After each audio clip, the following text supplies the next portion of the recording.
بسم اللہ الرحمن الرحیم۔ ابلیس نے آگ سے پیدا ہونے کی وجہ سے اپنے کو بزرگ اور برتر سمجھا اور گنگناتی ہوئی مٹی کی مخلوق کو ذلیل جانا۔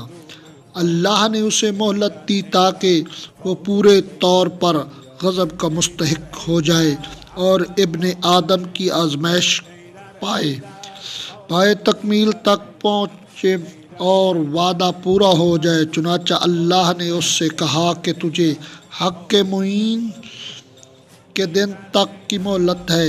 پھر اللہ نے آدم کو ایسے گھر میں ٹھہرایا جہاں اس کی زندگی کو خوشگوار رکھا۔ ان شیطان اور اس کی عداوت سے بھی ہوشیار کر دیا، لیکن ان کے دشمن نے ان کے جنت میں ٹھہرنے اور نیکوکاروں میں مل جل کر رہنے پر حسد کیا اور آخر کار فریب دے دیا۔ آدم نے یقین کو شک اور ارادے کے استحکام کو کمزوری کے ہاتھوں بیچ ڈالا، مسرت کو خوف سے بدل لیا اور فریب خوردگی کی وجہ سے ندامت اٹھائی۔ پھر اللہ نے آدم کے لیے توبہ کی گنجائش رکھی۔